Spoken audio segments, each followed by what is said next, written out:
G'day, welcome to Mark and Sam After Work. Today I want to do a video on a little bit of hand loading. Now it's not something I go too much into, it's something I'm careful of in the way of the rules and bits and pieces on the platform we're on. And we get special scrutiny on that because of the sort of shooting we do, I think. Anyway, I won't go further down that rabbit hole. The bit I want to talk about is a question I get asked occasionally, and that is about the seating die witness marks on your projectiles after you've loaded them, after you've seated them. So for people who don't understand what I'm talking about at all, it's hand loader stuff. You may see it if you aren't a hand loader but you get custom rounds made for you. Then it's the little mark that you can see. I have some in front of me. I'll put some images on of these. The little mark, a little ring around the front of the projectile, which you can see in periodically in all sorts of forms. And I suppose it's a little clue, and it can be a little tangle as to what to do with it. And I suppose the question I normally get is, does it make any difference? In the very slight form, no, it doesn't. I haven't seen a marked difference in any form. If you get a proper dent in that point, or it's a proper little ring, then yes, I think there would be a difference. I haven't really tested it. I don't use rounds that look like that. To the extreme, David Tubb, they provide a tool to actually put a proper little mark in your bullet. And I can only imagine that testing and that result he got came out of doing that and putting together some rounds like that, and then finding there was a consistency he found out of it. And I suppose to quickly touch on that, a ring around the front of the projectile, just sort of at the beginning of the secant radius, which if you look at a projectile, you've got the me-plat, which is the tip, you've got your ogive down here, whereas as the curve comes back into the bearing surface, which is the straight sides on the bullet, well, the secant is the curve in between those two.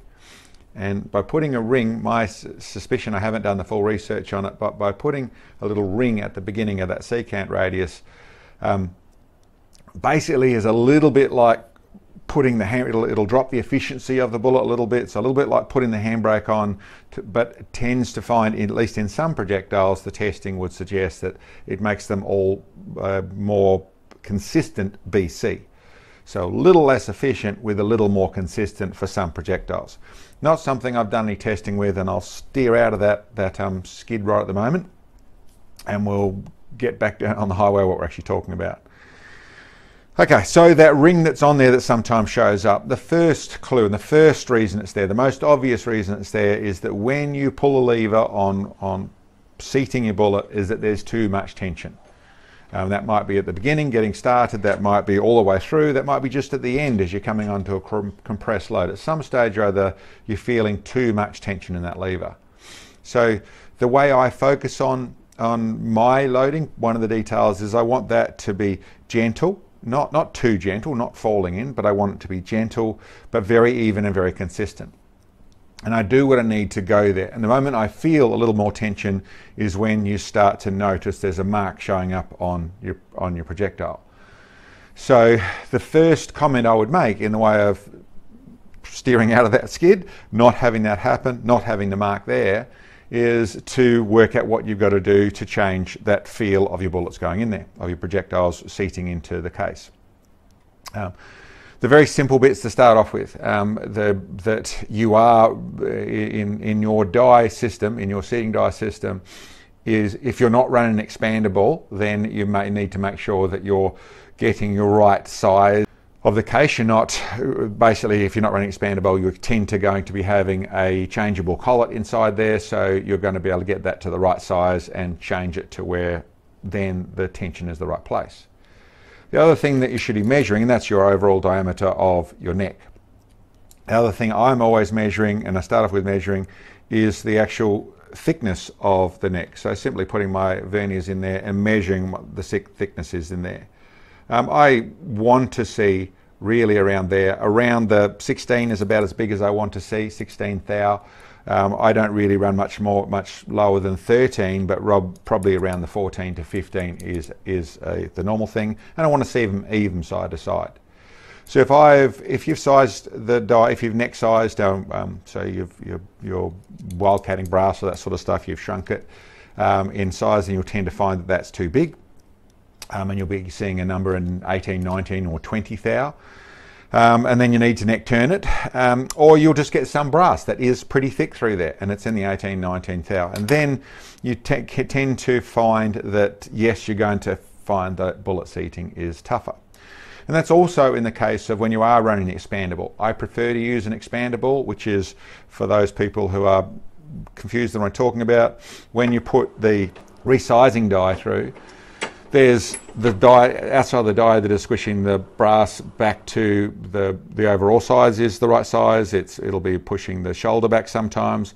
It's one of its biggest jobs, apart from popping the primer out, is to take that expanded neck and compress it back down.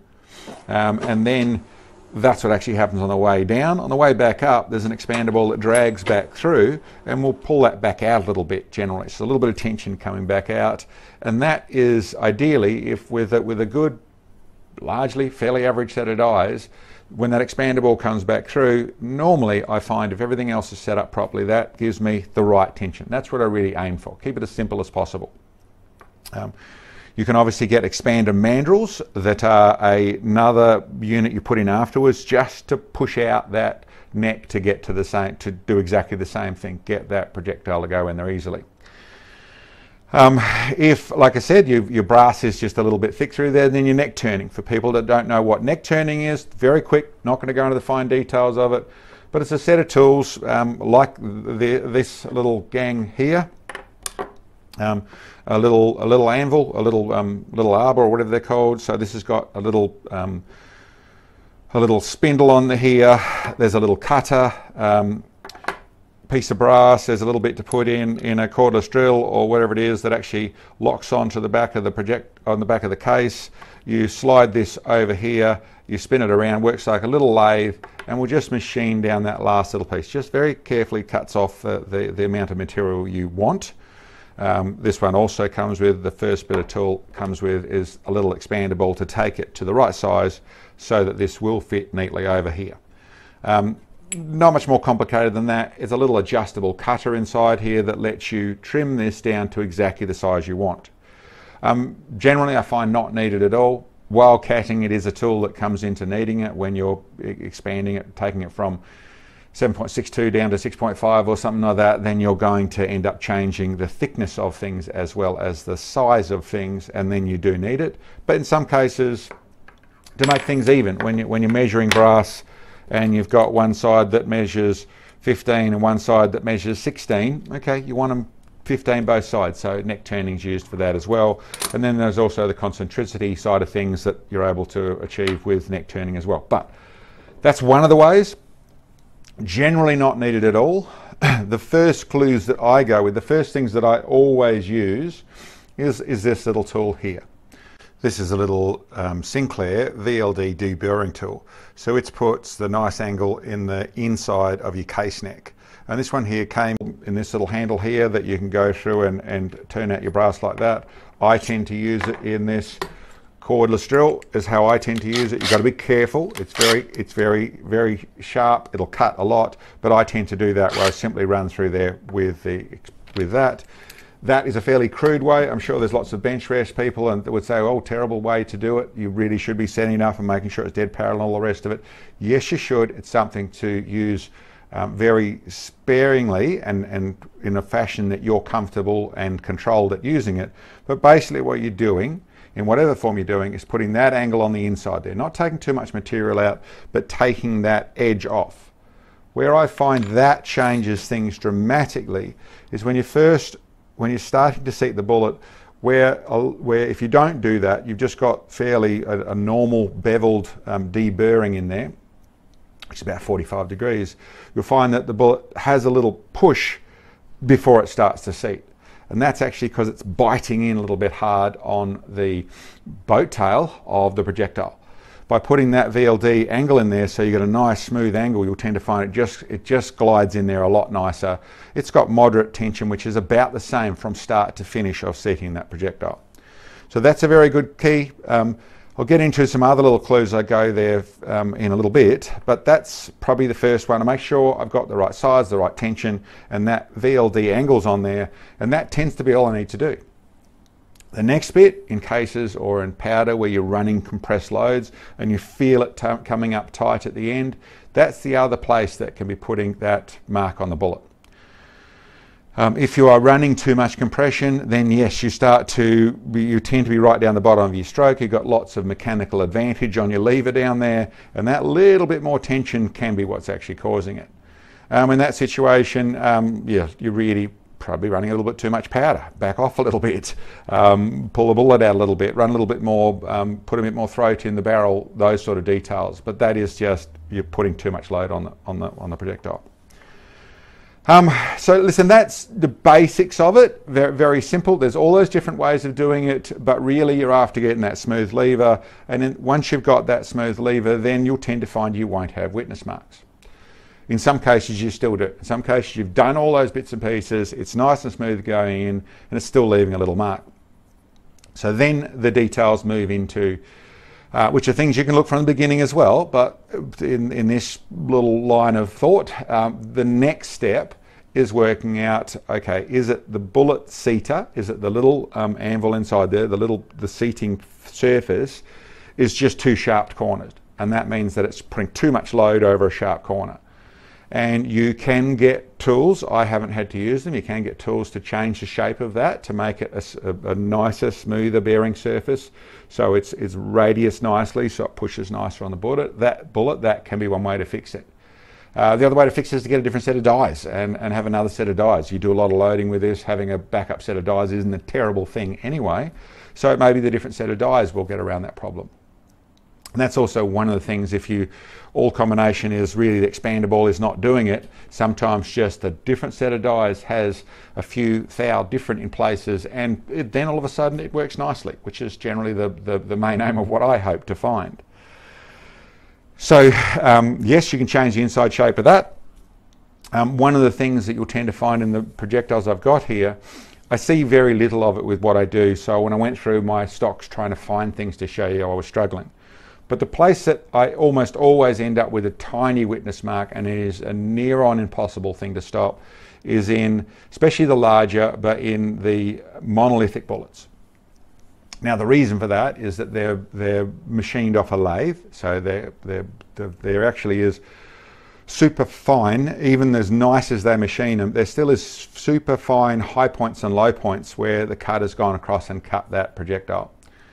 And so to actually have a tiny, tiny witness mark of where it is just touched on the monolithic is just almost unavoidable. They'll be sometimes as these almost unseeable until you get the right light on them, and I don't know if I'll be able to get photos. I'll see if I can get photos to show you them. And that's where the Shitac monolithic, and that's where the cutting edge monolithic, and really all monolithics I've seen, end up with sometimes almost completely not visible, but it'll still be there if you look hard enough, and other times much more obvious.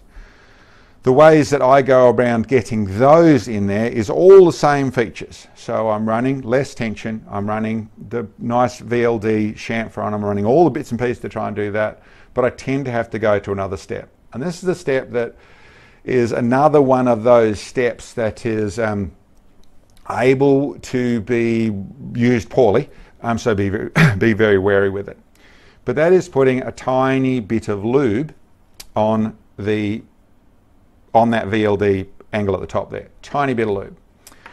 So there's various ways of doing it, and lots of ways that you can mess things up. If you get the wrong sort of oil, wrong sort of lubricant in where it's into your primer, that round will not go off. You'll stop it, you'll spoil it. You don't want that mixing with the propellant inside there. So you don't want any lube mixing with that sort of stuff. So you're putting a very, very sparingly amount on there in all forms. The disclaimer is, yes, if you do this wrong, that round won't go off, or it'll be a dud round in some form or other. So be very wary with it. The ways I do that is that there are ways it works. Now, these are the lubes I'll tend to use. I use this One Shot, which is the Hornady stuff, and I use this, whatever this stuff is called, but this case lube from RCBS. This is the most common way I do things, and I have been to the extreme level of getting a little cotton bud and just putting a tiny bit around the outside when I discovered all this sort of thing and what I was trying to do. Once I know the round and know what it needs, then I go through the process in my case prep before I'm loading. Most common way I do it, as witnessed by this reloading pad, this is a bit of foam. The way I use this lube generally is I put a little bit of drip on here, I rub it in with my fingers, and then I get my rounds and I roll them to size them and do that sort of stuff. When I've finished all that and I want to go through the process of loading, and I've got one that, let's say it's one of these that is more sensitive in the way it just wants to stick as you push it in because it is a monolithic and it's got those little sharp edges that cause the issue to get started and going in, is I'll grab the case and I'll just, with this, not any sticky at all, there's only a tiny bit of lube there, but as I'll just do that to the top of it. What that does is put a very small amount of the lube on top of the case, not enough to even stick the powder, not enough to cause any issues to get in there whatsoever. What it does is that tiny starting lube for the projectile to go in. I suppose you could also do it on the bullet, roll the side of the bullet to go through and do that. I've never done that. I sometimes have, with the right angle, used the one shot. This stuff is supposedly doesn't affect powder. I've never had any issues with affecting powder. I'm very careful about doing this, and I sort of had to double think about whether I was going to share this or not, because it is something that can be abused, so be careful with it. But it is the extra key to getting these fellas in. And I really find that in all the monolithics, I use a tiny bit of it. Now maybe you could get there by simply going to even less and less tension. I don't want to run no tension on fitting that bullet, and I really want to end up where there's no mark. I've not seen a problem with that in the fashion of I've had them with heavier marks on there and they've still been consistent. But that's one of those things of I'm not going to do lots and lots of testing to find the difference between them. I want to end up with the best result I can, and that's one of the extra keys that I go to when I've got one that I know is going to be a problem and I've done all the other bits and pieces and I'm in that place.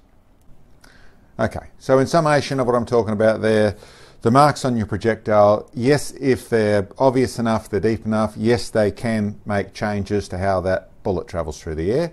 So the ultimate goal of getting rid of them is relevant, but you have to work with what that entails. The main key I can say that has found probably the biggest thing that I've used for a long time, but is this VLD cutter in the way of the chamfering side of things. That made a huge difference. And of course then all the other details that are involved, whether you're talking about your dies, your expandables, your expander mandrels, or all the bits and pieces. But ultimately what we're talking about there is getting to where your bullet seating is done in a moderate pressure, which is fairly light, not too light, but really comes down to what suits your gear. But that's where most your key is, and if that is working perfectly and then you're looking at still having issues, then either the insides of your actual seating die, that surface there, how that's engaged into the bullet, and then there's the other bits and pieces that go into the monolithics. And if you're going with the lube side of things, use that as a last alternative. I share it only because it is the final key I use in places, but it is really, you can mess it up without any question. You can make it to where you've got hang fire loads, to loads that don't work, to wasting powder, pulling things to pieces, all that sort of stuff can happen if you go there. So only go there with great caution, but it can be the extra key to get there when nothing else will work. And I suppose that's about it. Fairly simple stuff. Otherwise, it really, I suppose what I would say is all this stuff, there isn't a set rule to go with any of these things. Different brass, different projectiles, different loading gear, different you. There's all the bits and pieces that are always about working out the idiosyncrasies of that particular round. And I wouldn't say any are exactly the same as any others. And I wouldn't say that any particular way is right. It really comes down to what works with you and what you need to do. So anyway guys, I hope that was some help to some people. Thanks for checking in on us, and we'll catch you next time.